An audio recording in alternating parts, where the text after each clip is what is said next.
이 시간 우리 함께 기도하겠습니다. 오늘 기도할 제목은 우리 자신과 우리 가정과 우리가 속한 공동체가 감사를 잃지 않는 감사를 잃지 않는 가정, 감사를 잃지 않는 우리 공동체가 되게 달라고 기도했으면 좋겠습니다.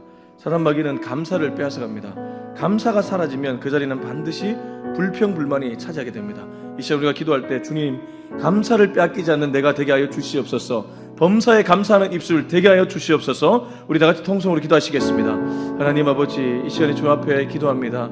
하나님, 우리의 삶에서 감사가 빼앗기지 않기를 원합니다. 하나님, 어떤 순간에도 감사할 수 있기를 원합니다. 힘든 순간에도 감사할 수 있기를 원합니다. 어려운 순간에도 감사할 수 있기를 원합니다. 사단 마귀가 우는 사자처럼 두루다니면서 결국 우리의 입술에서 감사를 빼앗아가는 줄 압니다. 주님이 베풀어 주신 은혜가 얼마나 큰지 모릅니다. 자꾸 결핍된 부분을 보다 보면 감사가 떨어져 나갈 것입니다. 주님, 결핍을 보는 것이 아니라 주님이 베풀어 주신 은혜를 먼저 볼 수 있는 눈과 귀를 허락하여 주시옵소서. 주님, 감사가 회복되면 신앙생활 하는 것이 기쁨이 되지만 감사가 회복되지 않으면 주님, 신앙생활조차 매너리즘에 빠질 수 있다는 생각이 듭니다. 주님, 우리가 모두 감사의 생활을 할 수 있도록 주님이 우리 입술을 지켜보아 주시옵소서. 하나님 아버지, 오늘도 주님 앞에 기도로 하루를 냅니다. 특히 오늘 우리 삶에서 작은 것에 감사가 터져 나올 수 있기를 원합니다. 생명 주심에 감사하며 호흡 주심에 감사하며 기도할 수 있게 하심에 감사하며 아버지 하나님, 오늘도 좋은 사람들 만나 계심에 감사합니다. 이런 사소한 감사, 작은 것에 대한 감사가 회복되는 우리 모두가 되게 하여 주옵소서. 이 모든 말씀 예수님의 이름으로 기도합니다. 아멘. 네, 오늘 스바냐 구약인데요, 하박국 다음에 있는 스바냐서 우리 1장 1절부터 우리 13절까지인데요 우리 같이 읽도록 하겠습니다. 1장 1절부터 13절까지 다 같이 길지만 읽겠습니다. 시작. 아몬의 아들 유다왕 요시아의 시대에 스바냐에게 임한 여호와의 말씀이라. 스바냐는 히스기야의 현손이요 아마랴의 정손이요 그다랴의 손자요 구시의 아들이었더라. 여호와께서 이르시되 내가 땅 위에서 모든 것을 진멸하리라. 내가 사람과 짐승을 진멸하고 공중의 새와 바다의 고기와 거치게 하는 것과 악인들을 아울러 진멸할 것이라. 내가 사람을 땅 위에서 멸절하리라. 나 여호와의 말이니라. 내가 유다와 예루살렘의 모든 주민들 위해 손을 펴서 남아있는 바알을 그곳에서 멸절하며 그 마림이란 이름과 및 그 제사장들을 아울러 멸절하며 또 지붕에서 하늘의 뭇별에게 경배하는 자들과 경배하며 여호와께 맹세하면서 말감을 가리켜 맹세하는 자들과 여호와를 배반하고 따르지 아니한 자들과 여호와를 찾지도 아니하며 구하지도 아니한 자들을 멸절하니라. 주 여호와 앞에서 잠잠할지어다. 이는 여호와의 날이 가까웠으므로 여호와께서 희생을 준비하고 그가 청할 자들을 구별하셨음이니라. 여호와의 희생의 날에 내가 방백들과 왕자들과 이방의 옷을 입은 자들을 벌할 것이며 그날에 문턱을 뛰어넘어서 포악과 거짓을 자기 주인의 집에 채운 자들을 내가 벌하리라. 나 여호와가 말하노라. 그날에 어문에서는 부르짖는 소리가, 제2구역에서는 울음소리가, 작은 산들에서는 묻어지는 소리가 일어나리라. 막대수 주민들아, 너희는 슬피 울라. 가나안 백성이 다 패망하고 은을 거래하는 자들이 끊어졌습니다. 그때 내가 예루살렘에서 찌꺼기같이 가라앉아서 마음속에 스스로 이르기를 여호와께서는 복도 내리지 아니하시며 화도 내리지 아니하시리라 하는 자를 등불로 두루 찾아 벌하리니 그들의 재물이 노략되며 그들의 집이 황폐할 것이다. 그들이 집을 건축하나 거기에 살지 못하며 포도원을 가꾸나 그 포도주를 마시지 못하리라. 아멘. 네, 우린 스바냐를 지금 읽었습니다. 스바냐를 생각할 때 떠오르는 이미지가 하나 있습니다. 혹시 종교개혁자 마틴 루터를 아십니까? 마틴 루터는 아마 교회 다니시면 한 번쯤 들어보셨을 겁니다. 종교개혁의 횃불을 기치를 올렸던 인물로 알려져 있죠. 솔라 스크립투라, 솔라 피데, 오직 성경, 오직 말씀, 오직 믿음. 하여튼 그가 비텐베르크 성에 95개조 방방문을 붙이면서 시작되었던 종교개혁은 당시 유럽 전역에 정말 퍼져나가면서 다시 한번 우리가 아드 폰테스, 성경으로 돌아가자, 믿음으로 돌아가자, 이런 외침을 외쳤습니다. 근데 종교개혁자 루터 이전의 인물이 있습니다. 무슨 말이냐면 교회사든 역사든 역사를 아주 획기적으로 바꾼 사건, 또 그 사건의 주동 인물 앞단에 인물이 꼭 있다는 것입니다. 그러니까 종교개혁도 마틴 루터가 갑자기 튀어나와서 개혁을 일으킨 게 아니고 이미 그러한 불씨들이 있어 왔습니다. 그러면 마틴 루터 앞에 누가 있었냐면 위클리프라는 사람이 있었습니다. 영국의 인물인데요. 이 위클리프가 이미 성직자들의 그 물러난 모습, 그리고 이 신앙인들이 종교화되어가는 모습, 또 이 가톨릭 사제들의 아주 부도덕한 모습, 이런 모습 앞에 개혁을 외쳤습니다. 그러니까 위클리프나 이런 몇 명의 인물들이 마틴 루터에게 영향을 주었다고 봐도 과언이 아니겠죠. 자, 오늘 우리는 스바냐를 읽었습니다. 그러면 이 스바냐는 어떠한 인물인가? 스바냐가 살던 당시에 왕이 누구였냐면 남유다의 요시야 왕이었습니다. 요시야 왕은 어떤 인물이냐면 남유다의 마틴 루터 같은 인물이었습니다. 종교 개혁을 일으켰던 사람입니다. 우상 숭배를 했던 이 이스라엘 백성들을 다시 하나님께로 돌리는데 혁혁한 공을 세웠던 인물이 유다의 요시야 왕이었습니다. 근데 이 요시야 왕 때 활약했던 인물이 스바냐입니다.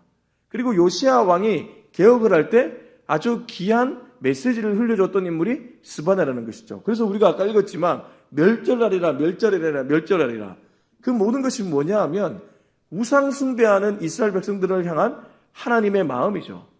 요시야가 개혁하기 이전에 스바냐에게 먼저 하나님은 말씀을 들려주셨고 이 선지자의 메시지를 요시야 왕도 들었을 가능성이 매우 높습니다. 자, 우리 말씀 보겠습니다. 1절부터 3절까지입니다. 시작. 아몬의 아들 유다 왕 요시야의 시대에 스바냐에게 임한 여호와의 말씀이라. 스바냐는 히스기야의 현손이요 아마랴의 증손이요 그다랴의 손자요 구시의 아들이었더라. 여호와께서 이르시되 내가 땅 위에서 모든 것을 진멸하리라.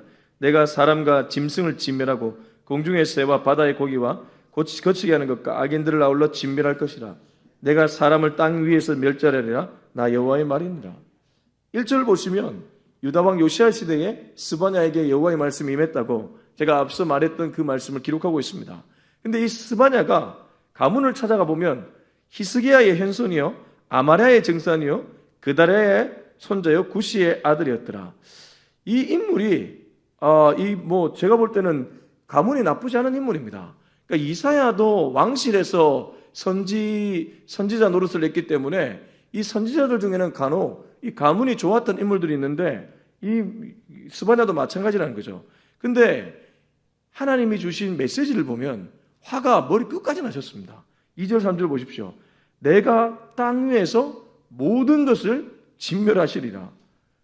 야, 이거 여러분 혹시 구약에 그 노아 때 홍수로 심판했잖아요. 거의 비슷합니다. 내가 땅 위에 모든 것을 진멸시켜버리겠다. 하나님이 엄청나게 화가 났다는 겁니다. 노아 시대 때 하나님이 홍수 심판할 때 이유가 있었죠. 죄악이 관영했습니다. 순리로 쓸 거를 영리로 썼습니다. 남자들이 남자들을 좋아하고 여자들이 여자들을 좋아했습니다. 하나님의 창조 섭리를 완전히 다 어긋나게 만들어 버렸습니다. 보다 못한 하나님이 이것들 안 되겠네. 그래서 물로 심판을 해버렸죠. 그때 노아는 혼자 산에서 뚝딱뚝딱 방주를 만들고 있었는데 그가 구원의 노릇을 할지 누가 알았겠습니까? 근데 여기서 우리가 중요한 건 하나 알 수 있습니다. 하나님은 심판을 할 때도 항상 하나의 피할 길을 내주십니다. 그렇지 않습니까? 노아 시대 때는 노아와 방주가 그런 역할을 했고 지금 이 시대 때는 스바냐와 요시야라는 인물들이 그런 역할을 했다는 것입니다. 그래서 우리가 이 말씀을 읽을 때 한편으로는 진멸을 하고자 하는 하나님의 그 애통하는 심정 뿐만 아니라 스바냐에게 이 말씀을 흘려보내주면서 그들을 살리고 싶어하는 하나님의 마음, 이 두 가지 마음을 같이 읽어야 된다는 것이죠. 왜 부모가 애를 때리면 그냥 때리는 거 아니잖아요. 애 잘 되려고 때리잖아요. 지금 하나님이 그러한 심정입니다. 근데 얼마나 화가 나갔으면 이렇게까지 했겠습니까? 저는 지금 시대도 하나님이 볼 때 이런 마음이 들지 않을까라는 생각도 듭니다. 자, 우리 4절입니다. 4절 시작. 내가 유다와 예루살렘의 모든 주민들 위해 손을 펴서 남아있는 바알을 그곳에서 멸절하며 그 마림이란 이름과 및 그 제사장들을 아울러 멸절하며. 근데 핵심이 노아 시대 때는 죄악이 간영했고 순리짓을 걸 영리를 쓰고 이런 일들이 있었다면 또 소돔과 고모라 땅도 마찬가지도 유황불도 심판할 때 거기도 똑같았는데 여기 4절 이 지금 남유다의 문제는 뭐였냐면 남아있는 바알을 그곳에서 멸절한다. 여러분 그 구약에서 바알 신이 어떤 신입니까? 바알과 아세라라는 이름 들어보셨습니까? 구약 읽어보시면 바알과 아세라 신이 있거든요. 바알과 아세라는 뭘 상징하는 신들이었냐면 바알은 풍요, 아세라는 다신입니다. 다산. 그러니까 이 고대 근동 문화에서는 풍요로운 삶과 그리고 자녀들을 많이 낳는 다산, 요 두 가지가 번영이었습니다. 그러면 이들이 지금 남유다의 백성들이 왜 바알과 아세라 같은 사람들을 섬겼겠습니까? 여전히 그들 마음에는 하나님이 중요한 게 아니라 내 삶에 기름지게 하는 게 중요했다는 것입니다.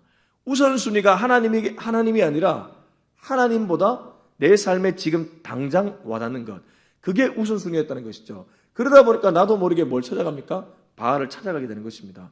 이를테면 이런 것과 같습니다. 지금 시대에도 사람들이 교회는 다니지만 신령하다는 점쟁이가 점 한번 봐주면 왠지 내 인생 잘 풀릴 것 같다는 느낌이 들어서 점쟁이 찾아가는 것, 이런 것들이 구약시대에 바알을 찾아가는 것과 크게 다르지 않는다는 것입니다. 그리고 꼭 그렇게 점쟁이를 찾아가지 않는다고 할지라도 기도할 때 하나님이 아니라 하나님으로부터 흘러나오는 것들, 그런 것들을 자꾸 달라고 기도하면 이게 바알과 똑같다는 것입니다.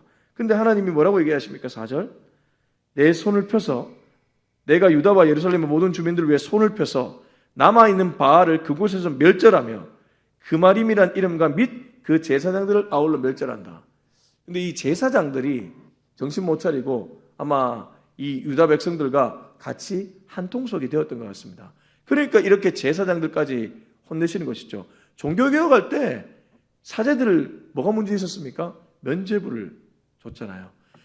그 베드로 성당이라고 이탈리아에 가면 로마에 그 대성 베드로 성당 지으려고 하다 보니까 얼마나 이 돈이 부족했겠어요. 그러다 보니까 면죄부를 막 팔아 제낀 거예요. 그래가지고 돈 나가는 걸 그걸로 성당을 짓는데 충당했던 것이죠. 지금은 다를까요? 전 지금도 가끔 큰 교회들 보면 저게 성 베드로 성당과 뭐가 다를까? 이런 생각을 가질 때가 있습니다. 물론 뭐 정말 건강하게 성장한 교회들이 있을 것입니다. 함부로 그런 걸 비난해서는 안 되겠죠. 그러나 그게 아니라 마치 로마 가톨릭의 성 베드로 성당이 성도들에게 면죄부를 주면서 그냥 그렇게 성당을 배불리려고 했던 것처럼 지금 교회들도 혹시 정말 하나님의 참다운 메시지를 흘려보내지 않고 그냥 교회 배치우기에 급급한 건 아닌가, 이런 생각이 들 때가 있다는 것입니다. 그런 것은 하나님이 싫어하는 것이었고 스바냐를 통해 개혁을 하라고 지금 메시지를 흘려보내주고 있다는 것입니다. 자, 5절 6절입니다. 시작. 또 지붕에서 하늘의 묵별에게 경배하는 자들과 경배하며 여호와께 맹세하면서 말감을 가리켜 맹세하는 자들과 여호와를 배반하고 따르지 아니하는 자들과 여호와를 찾지도 아니하며 구하지도 아니하는 자들을 멸절하리라. 근데 여기 묵별이 나오네요. 근데 이 묵별은 좋은 의미라고 보기는 어려울 것 같습니다. 왜냐하면 하늘의 묵별이라는 것은 우리로 치면 천지신명이요, 이걸 얘기하는 거죠. 예. 하늘의 묵별, 하나님이 만든 피조물에게 경배하고 있는 모습, 얼마나 어리석습니까? 제가 이런 말 하면 좀 그런데 저는 불교나 뭐 이런 것 다 좀 약간 조금 어리석다는 생각을 하는 게, 그분들은 물론 고승도 있습니다. 승려 중에 진짜 득도하신 분들도 있고 또 뭐 이슬람 중에도 뭐 나름 종교심이 깊은 사람들이 있긴 있는데, 한편으로 보면요, 이슬람은 그 마호메트, 그리고 불교는 석가모니, 다 피조물들입니다. 창조주가 아니라 창조주의 손에서 만들어진 피조물들입니다. 근데 피조물을 따르는 사람들이 얼마나 많이 있는지 모릅니다. 여기 하늘의 묵별이 뭐겠습니까? 하늘의 묵별이 자기 인생을 도와준다? 천만의 말씀요. 피조물이 어떻게 같은 피조물을 도와줄 수 있습니까? 창조주만이 피조물을 도와줄 수 있는 줄로 믿습니다. 저와 여러분은 이 땅을 창조하신, 만물을 창조하신 하나님을 믿는 사람들인 줄로 믿습니다. 그런데 문제가 또 하나 있습니다. 지금 여기 그 다음 구절 보면요, 몇 절이죠? 5절 그 다음 구절 보면 여호와께 맹세하면서 말감을 가리켜 맹세하는 자들, 이게 무슨 말입니까? 여호와를 바라보는 것 같지만 실제 여호와를 바라보는 것이 아니라 다른 것을 바라보는 사람, 이를테면 이단들입니다.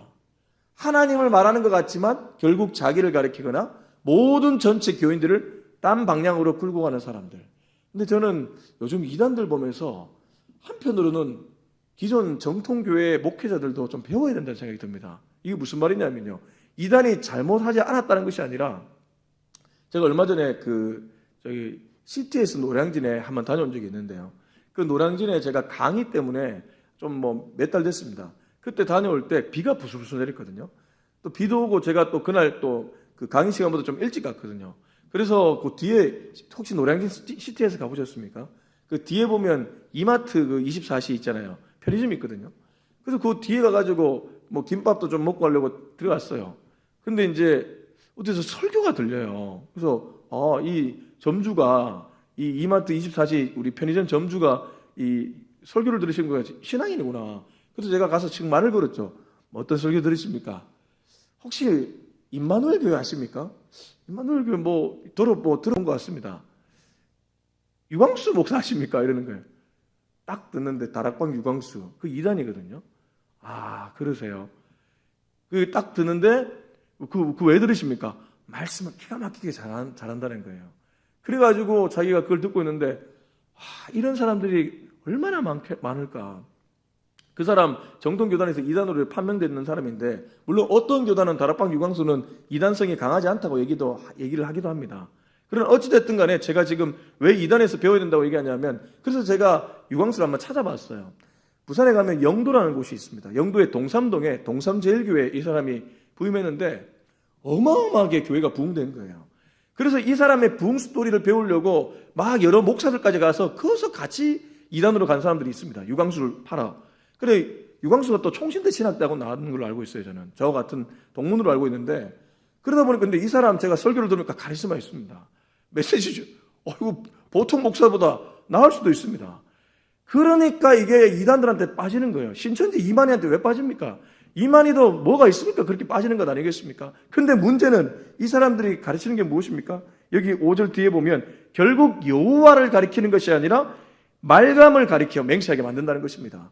이만희는 본인이 보혜사 성령이라 말하고 제가 지금 다락방 유광수는 뭐가 문제인지 지금 정확하게 지금 파악은 안 됐는데 그 사람 분명히 문제가 있습니다. 그래서 이단으로 판명이 됐는데 아무튼 이런 이단들은 굉장히 매력적이고 굉장히 사람들에게 엄청난 메시지를 흘려보내주지만 결국 뭘 보게 만드냐 하면 다른 걸 보게 만든다는 거예요. 여러분 저와 여러분은 끝까지 예수님을 봐야 될 줄로 믿습니다. 끝까지 하나님을 봐야 될 줄로 믿습니다. 정통교단도요 실컷 메시지를 흘려보내줬는데 마지막에 가서 목사 보게 만들면 그거 이단이나 다를 게 없습니다. 마지막에도 예수님 보게 만들면 그게 진짜인 줄로 믿습니다. 저와 여러분이 통독을 해야 되는 이유가 여기 있습니다. 메시지에 길들이지면 안 되고 하나님의 말씀을 많이 읽는 저와 여러분이 되었으면 좋겠습니다. 자, 그리고 6절 여호와를 배반하고 따르지 아니하는 자들과 여호와를 찾지도 아니하며 구하지도 아니하는 자들을 멸절하리라. 이건 무관심이죠. 이 여호와에 대한 무관심, 이것도 문제라는 것입니다. 교회에 대한 완전 무관심, 이것도 문제예요. 여러분 교회를 너무 열정적으로 섬기다가 자기 식으로 섬기는 것도 위험하지만 아예 교회에 대해 무관심한 것도 이것도 좀 문제입니다. 자, 이제 7절부터 우리 9절까지 읽어보겠습니다. 시작. 주 여호와 앞에서 잠잠할지어다. 이는 여호와의 날이 가까웠으므로 여호와께서 희생을 준비하고 그가 청할 자들을 구별하셨음이니라. 여호와의 희생의 날에 내가 방백들과 왕자들과 이방인의 옷을 입은 자들을 벌할 것이며 그날의 문턱을 뛰어넘어서 포악과 거짓을 자기 주인의 집에 채운 자들을 내가 벌하리라. 스바냐서에 아주 중요한 주제 단어가 하나 있습니다. 그게 바로 7절에 나오는 여호와의 날입니다. 이 여호와의 날이 스바냐서에 매우 중요한 키워드가 되는 단어인데요. 여러분 일반적으로 여호와의 날 그러면 어떤 날이 떠오르십니까? 심판의 날이 떠오르지 않습니까? 그렇습니다.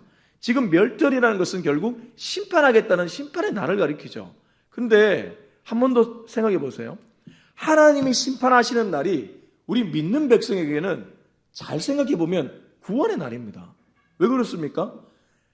믿지 않는, 믿음이 없는 백성들에게는 하나님의 심판의 날이겠지만 정말 끝까지 믿음을 지킨 사람에게는 오히려 그게 구원의 날이기 때문입니다. 이 말씀을 읽을 때도 마찬가지입니다. 다시 한번 보시면 그래서 우리가 주님 앞에 잠잠하게 기다리는 것입니다. 주 여호와 앞에서 잠잠할지어다. 이는 여호와의 날이 가까웠으므로 여호와께서 희생을 준비하고 그가 청할 자들을 구별하셨습니다.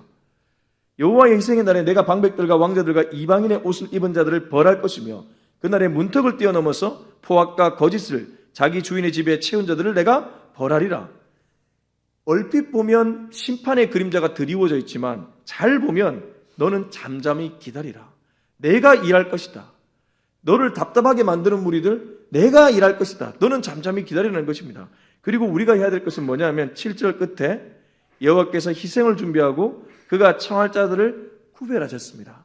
너희는 거룩한 성도로 구별되어 살아가라. 그런데 네가 혹시 잘못된 옷을 입으면 여호와의 희생의 날, 결국 마지막 날이죠. 방백들과 왕자들과 이방인의 옷을 입은 자들은 내가 벌할 것이다. 이게 뭐겠습니까? 너희들이 입어야 될 옷은 세마포 옷이라는 것입니다. 여러분, 세마포 옷이 요한계시록에 가보면 성도들의 옳은 행실을 가리킵니다. 세마포 옷은 성도들의 옳은 행실이요 그리스도로 옷 입은 것을 가리킵니다.